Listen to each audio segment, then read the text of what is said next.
One of the questions that students often ask me is how to paint smooth flesh. In this video, I'm going to demonstrate how to achieve smooth flesh tones when painting a portrait with oil colors.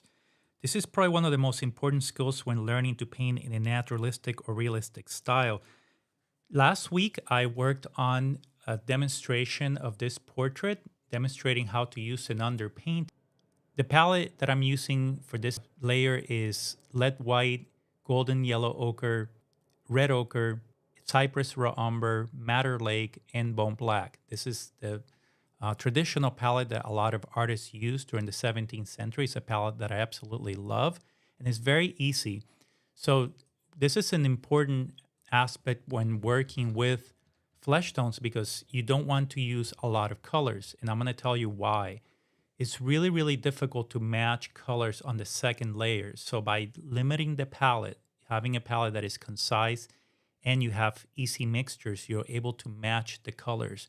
So you're able to make some very, very beautiful, subtle transitions. So I'm going to go ahead and start by mixing my green tone that we used in the first session and just a tiny bit of black, of course. If you use too much black, you're going to end up with a color that is just too dead. You want sort of this greenish, beautiful greenish color that is going to really allow you to paint some beautiful, cooler tones on the face. They tend to go towards the green to complement the red underpainting.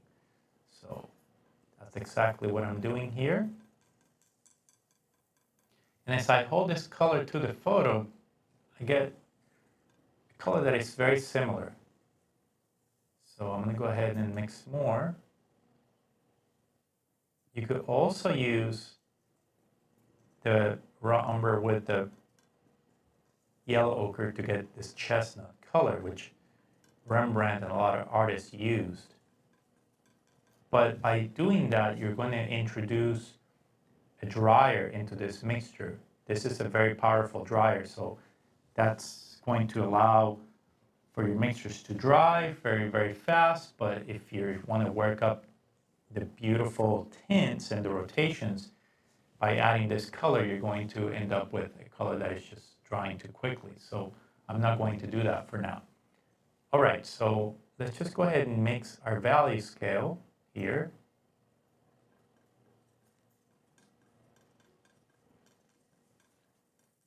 This process of mixing the value scale or pre-mixing the values is described by Giannino Cennini in his book El Libro del Arte. This is so important because a lot of students believe that you just mix the color and then you mix it on the surface with the blender brush.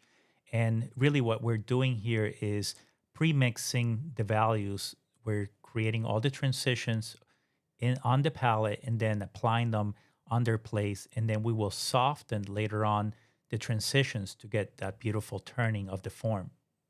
So, okay, so let's just go ahead and mix some of the light tones. And now we're going to be mixing some nice clean flesh tints. So we want the yellow ochre with the red ochre. This is going to give me some beautiful flesh tones. If you mix those with a little bit of the green, you get some nice neutral mixtures. This is one of my... So here I'm mixing the complementary grays, and in order to neutralize, specifically for the turning of the form, I will mix the red or the pink tones with the green to get this sort of neutral, rich tones that are going to give me a lot of rotation. This is a typical way of turning form. The old masters used this specifically in the turning from light to dark.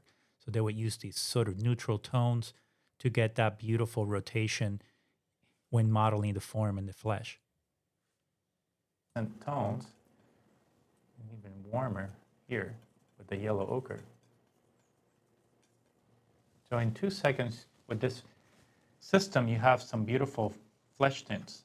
So, okay, so now that we have some flesh tints, we could even mix some, here, let's just go ahead and mix some shadow warm colors by bringing the red ochre and the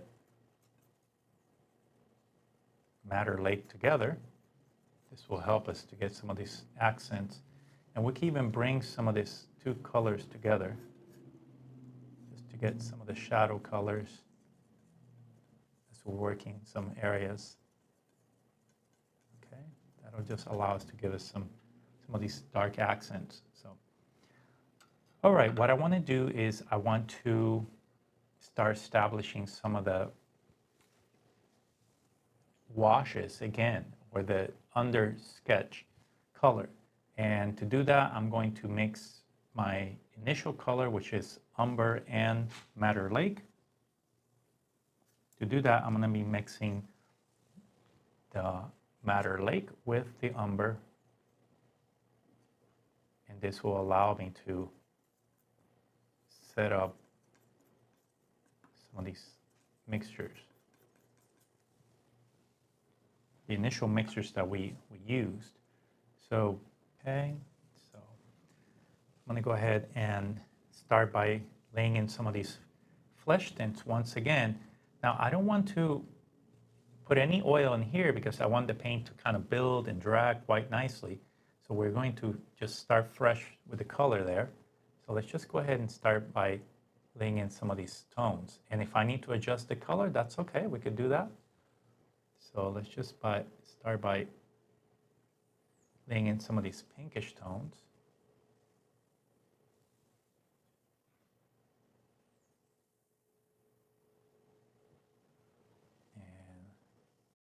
So the tough thing here is matching the color, and this is why a simplified palette is ideal.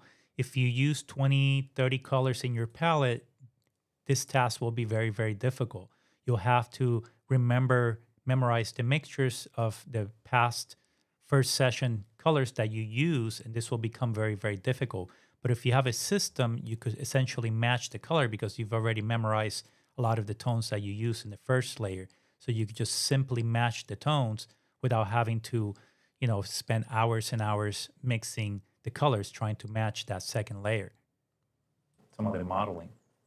So I just want to start by applying some of these beautiful tints.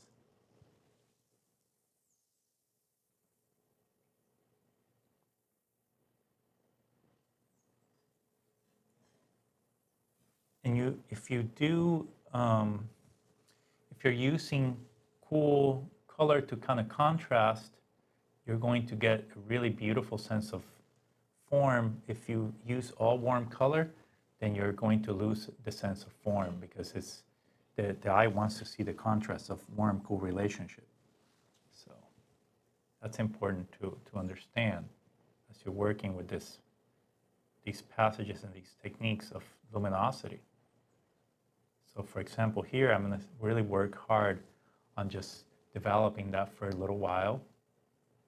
These patches of green that are going to counteract the red that I've applied. And that's not easy to do. That takes a lot of practice to get the color just right. So for example, if I get too cool there, I need to go back with the warm. So this is going to be a vellatura, and you're not going to cover the ground fully.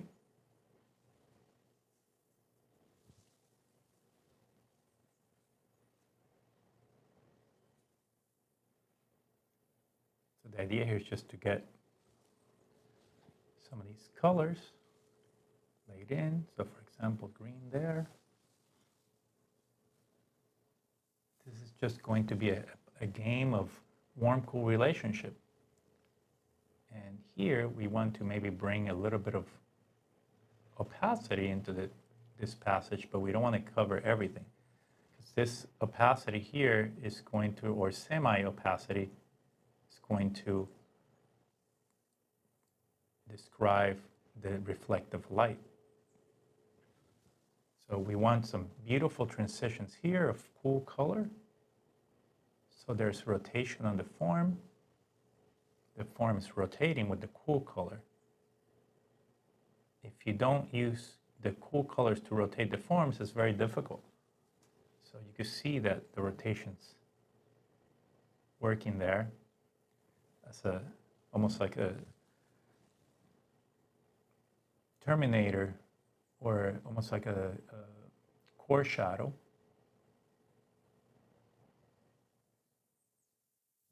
Okay. Now I definitely don't want to be copying the photo. The photo is going to flatten out some of these forms for me. So what I want to do is I want to focus on maybe putting some warm-cool relationship here, and then some cool color right next to warm color. That's going to allow for a lot of these color to register as form.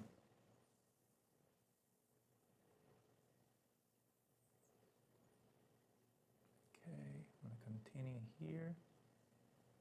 And the idea is just to not cover everything. You're using the underpainting to your advantage.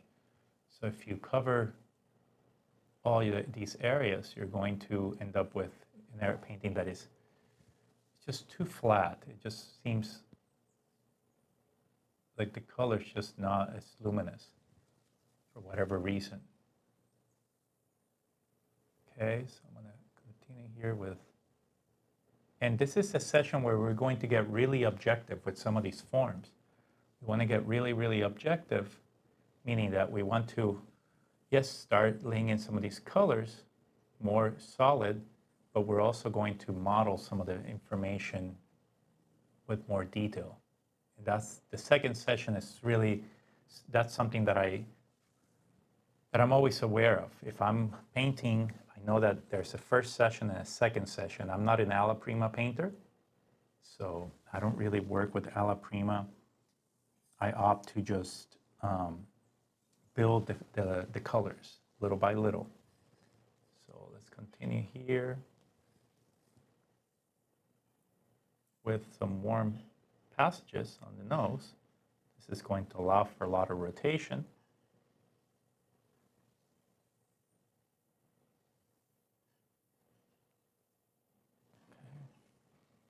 And when you're working on this second session, there's nothing much to do except just build the color in transparent or semi-transparent passages, and then you got the opaque passages and the transparent color. And that could be considered glazing.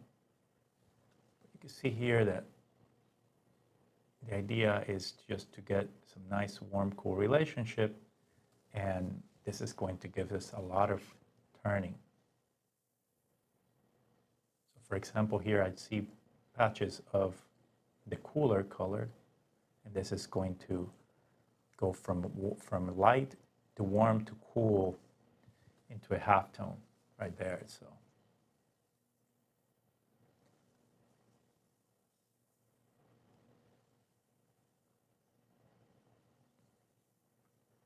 I may need to adjust the drawing some. That's okay. You could do that. So I'm going to bring in the nose up here slightly.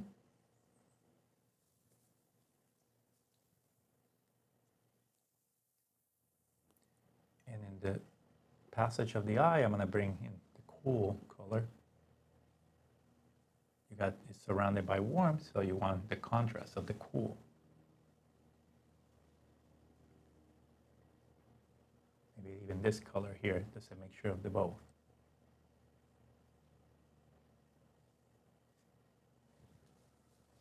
Okay. So little by little, you're going to just model all these very, very soft, beautiful, soft passages without doing a lot of work. I mean, it will always be a lot of work, but you have a system. That's what you want. You want a system.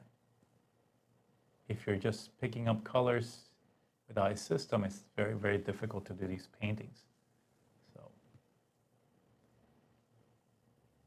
for example, I want to soften this edge here.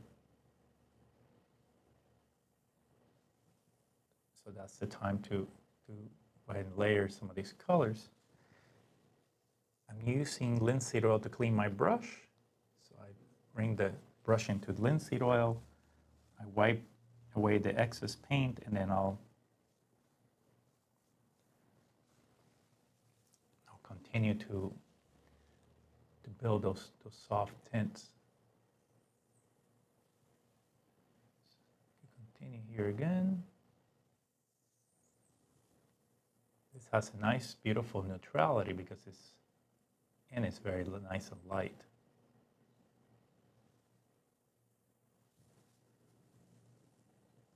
Now, you could opt not to, I'm not copying the photo exactly. That's not the purpose here. It's not what we're doing. We don't want to copy the photo exactly. We want to use some of those effects.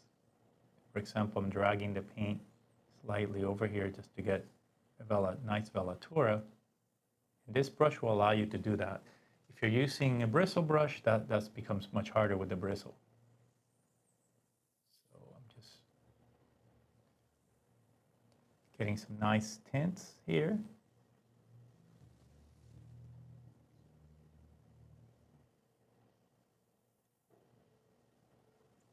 And I can even bring the yellow ochre again.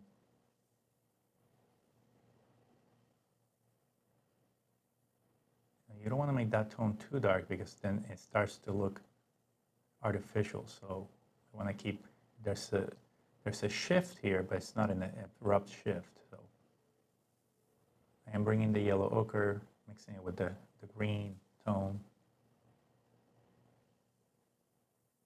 And that's just to bring out the sense of form there. Soften that edge.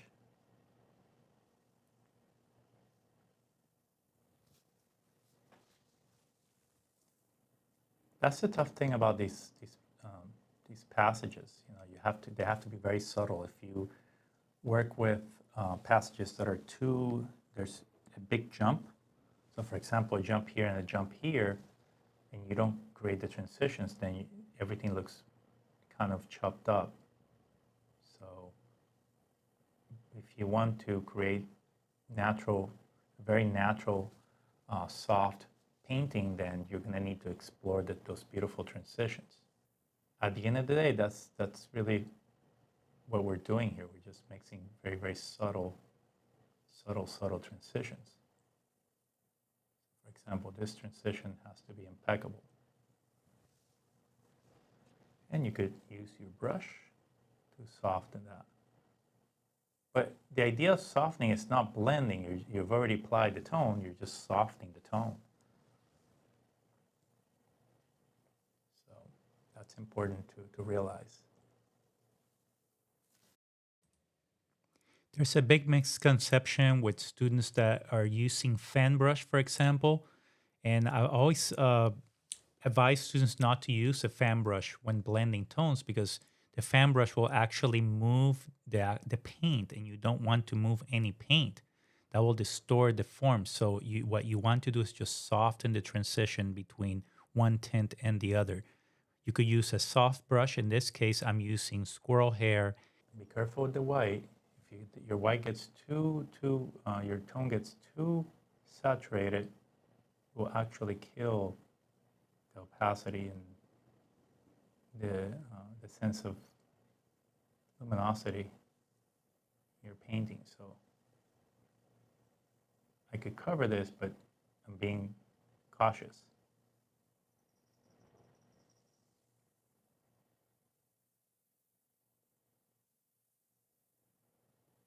Okay. That will give you a lot of beautiful effects because you're getting some light coming through from the ground. So that's a really nice effect. Okay.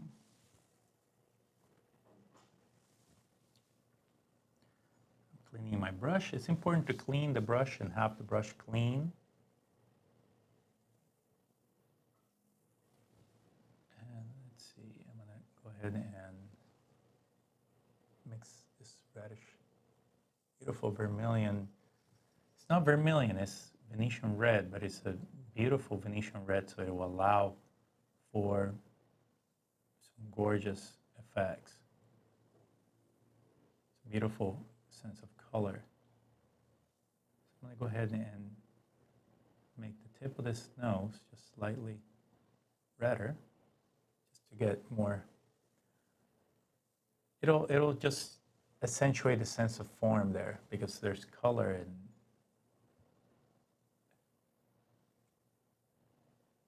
just will describe form nicely.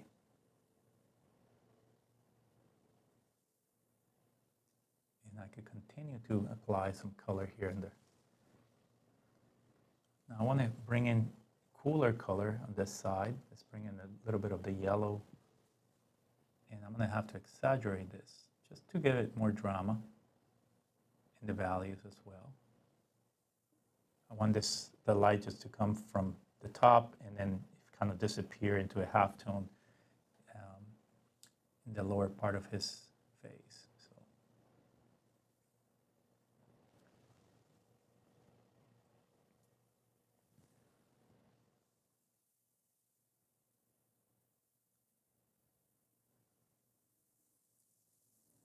Usually starting a painting on the second session is very tough because a lot of students just don't know where to go. They think that the painting's finished. They don't know how to proceed. But the idea is just to get more solidity out of the painting and continue to work your values and everything that you set out to work with. So for example, let's lay in some paint here. I'm going to switch to a mongoose hair brush.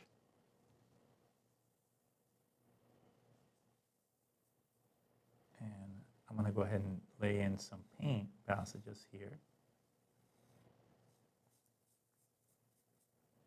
Let's bring in some of the green as well.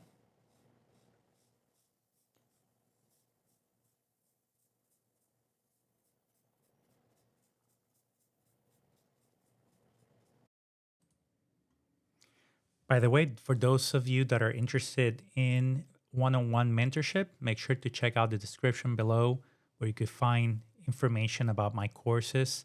I also have some courses available at Udemy, the Udemy server. I have about 8 courses there, and a lot of these techniques I explore using Old Master techniques, Old Master demonstrations. We use the Old Master copies to teach us a lot of these old traditional techniques, so make sure to check out those links.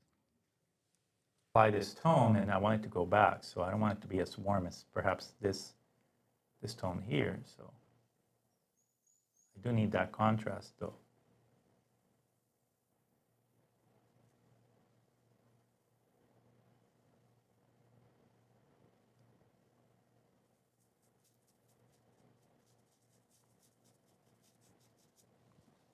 Okay. And at some point, I want to work on the drawing of this painting. So for example, I want to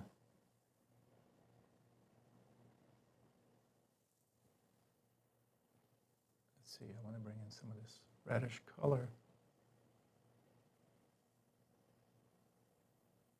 Just to work on the outline just somewhat.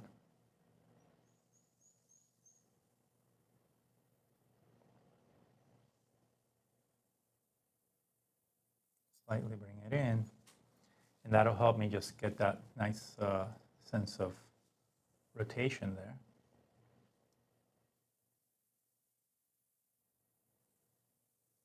And let's see, let's bring in a little bit of this. I gotta clean the brush because it's getting too opaque.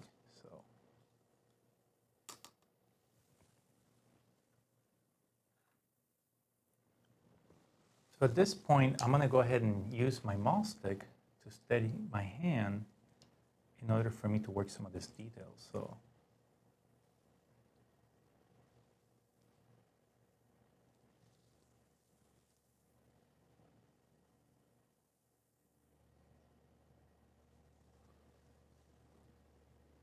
now it's important to dilute the paint. You see how the paint is just, the brush is not clean enough. It has enough white paint on there.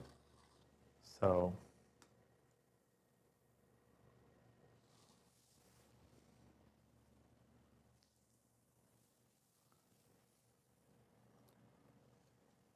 what I want to do is I want to saturate some of these darks. Let's bring in some of these cooler tones.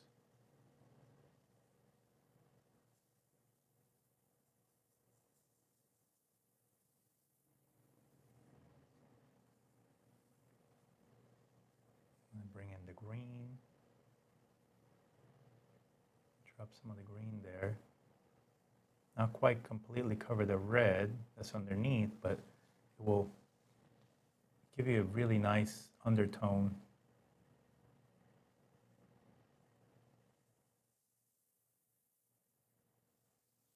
And let's bring in a little bit of the yellow.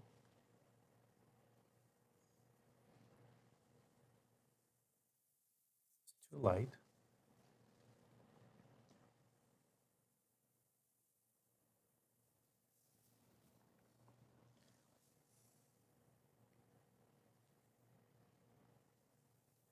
So let's bring a little bit of the red. Red with, let's do umber and red ochre. That won't be quite as opaque, transparent as the red ochre, and that way you could balance those colors. And then I'm going to bring a little bit of the green right underneath the eye.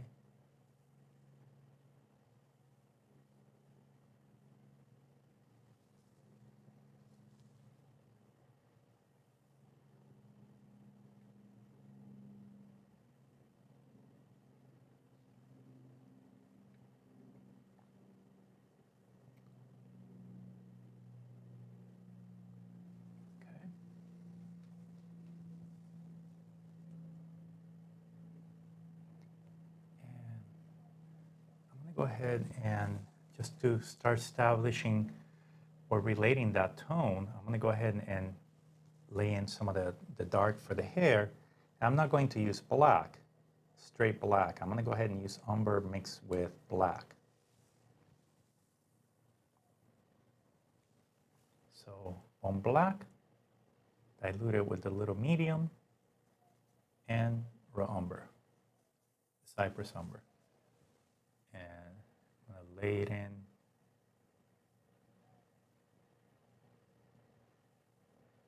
just slightly. I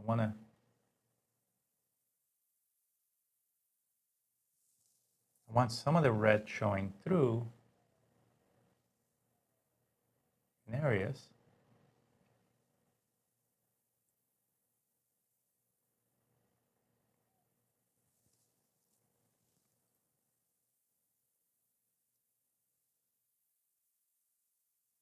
Even draw some of these areas.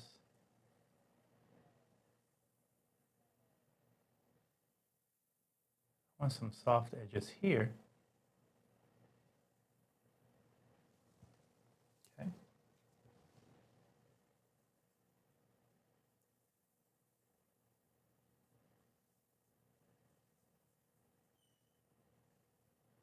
You can see some of the undertones here. They come through and they really just give a really beautiful luminosity.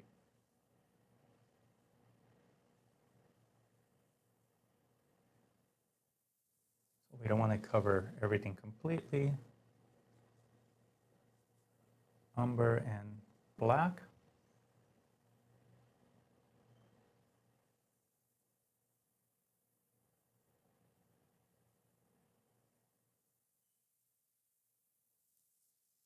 Okay.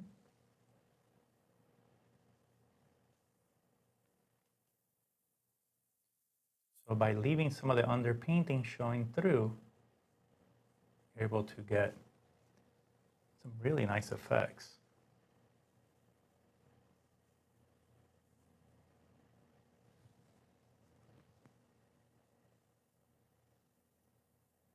I'm going to bring some of the same color, but I don't want it to be as black. I want it to be perhaps a little bit of umber, more umber than black.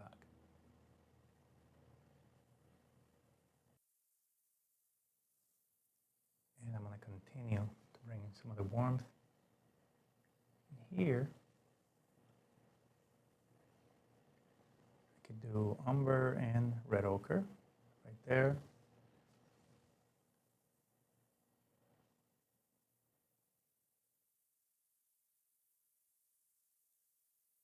And you just now really in the thick of it, now you're sculpting the form, and now you're really beginning to apply some very subtle tones. At first, when you're starting, you just want to get the masses, the groupings. And then once you get everything established, the puzzle pieces, the major puzzle pieces, then you can begin to break down some of these areas. So that's what I want to do here.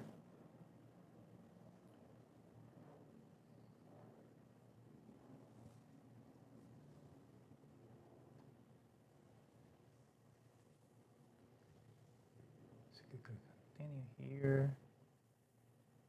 So for example, I could bring some more warmth in here,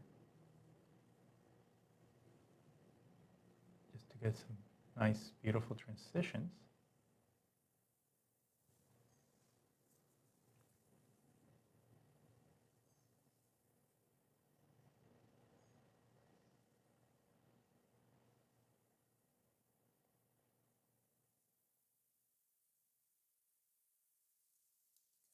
So just continue to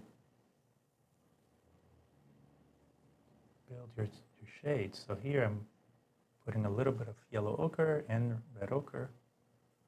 Very useful colors.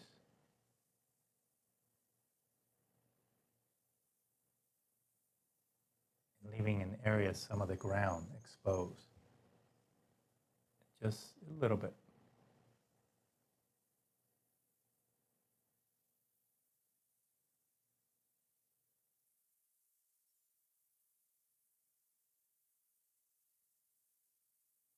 So the idea is to use some of the ground, and by using some of the underpainting showing through, you're able to get some really gorgeous effects of luminosity, and it's a very economical way of painting as well. So let's just go ahead and try to bring some color accents here.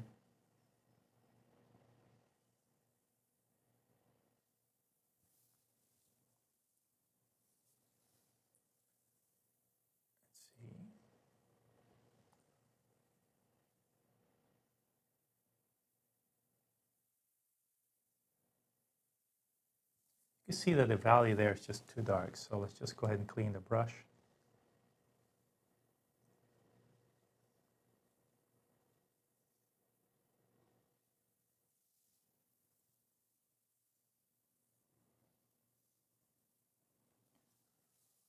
And I'm going to go back and remix the color again.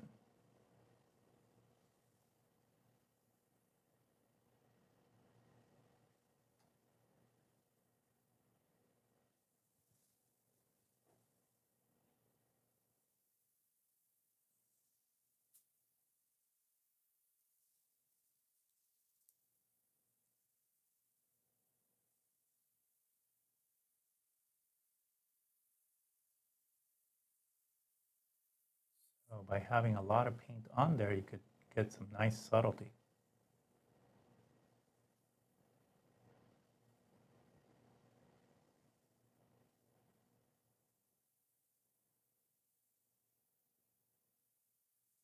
Okay. So I'm going to continue here.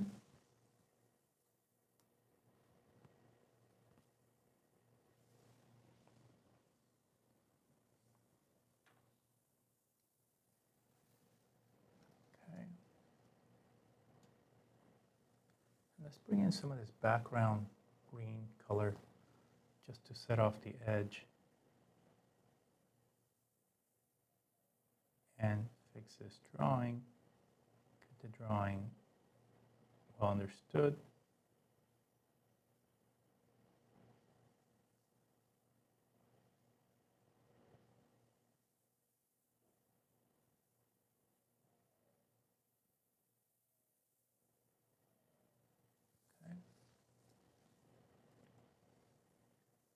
And I want to simplify this area. Let's bring in yellow ochre with the red ochre.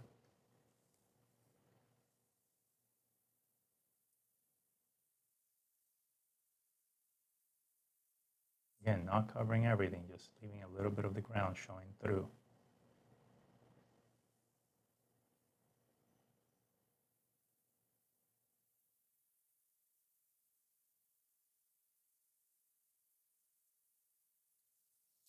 And I also want to bring in some of the drawing, correct some of the drawing here.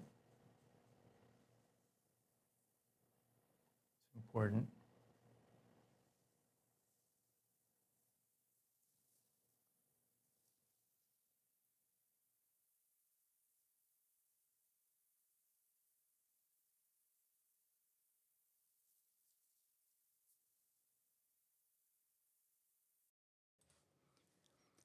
I get asked often about how I'm cleaning the brush, and the way that I'm cleaning the brush in this demonstration is by using linseed oil. I use refined linseed oil, and what I do is I just have a jar, just a regular glass jar, and I'll just dip the brush in the linseed oil, and then I clean the excess oil on the rag. This is the best way to clean a brush because the solvent will ruin. If you're using, for example, your soft brushes such as sable or squirrel hair, the solvent will ruin these type of brushes very quickly. So the oil will not.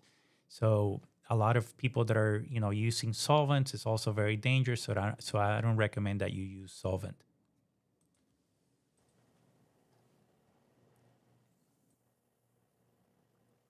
And I don't want to make a very sharp edge there, because otherwise it just will not look natural. So.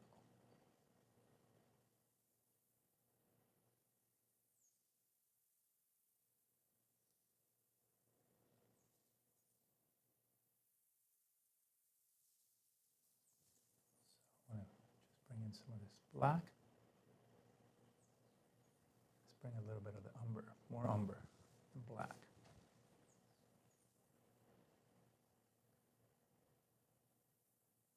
Then what I want to cover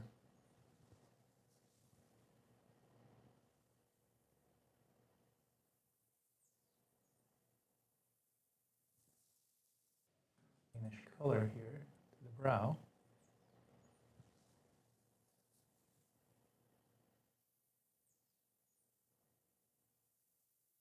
Do umber.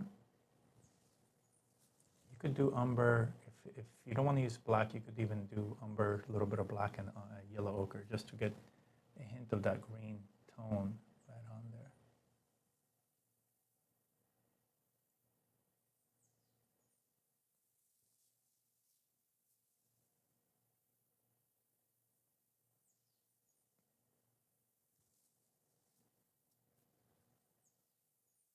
And I'm going to come back in here and work on a lot more subtlety in the eye.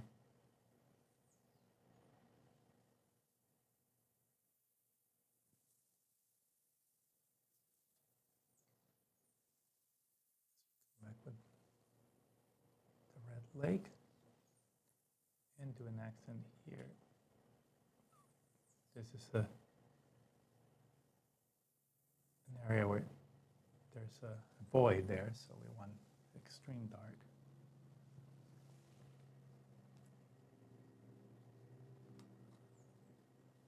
So little by little, we're building up the tones, getting more saturation, more light.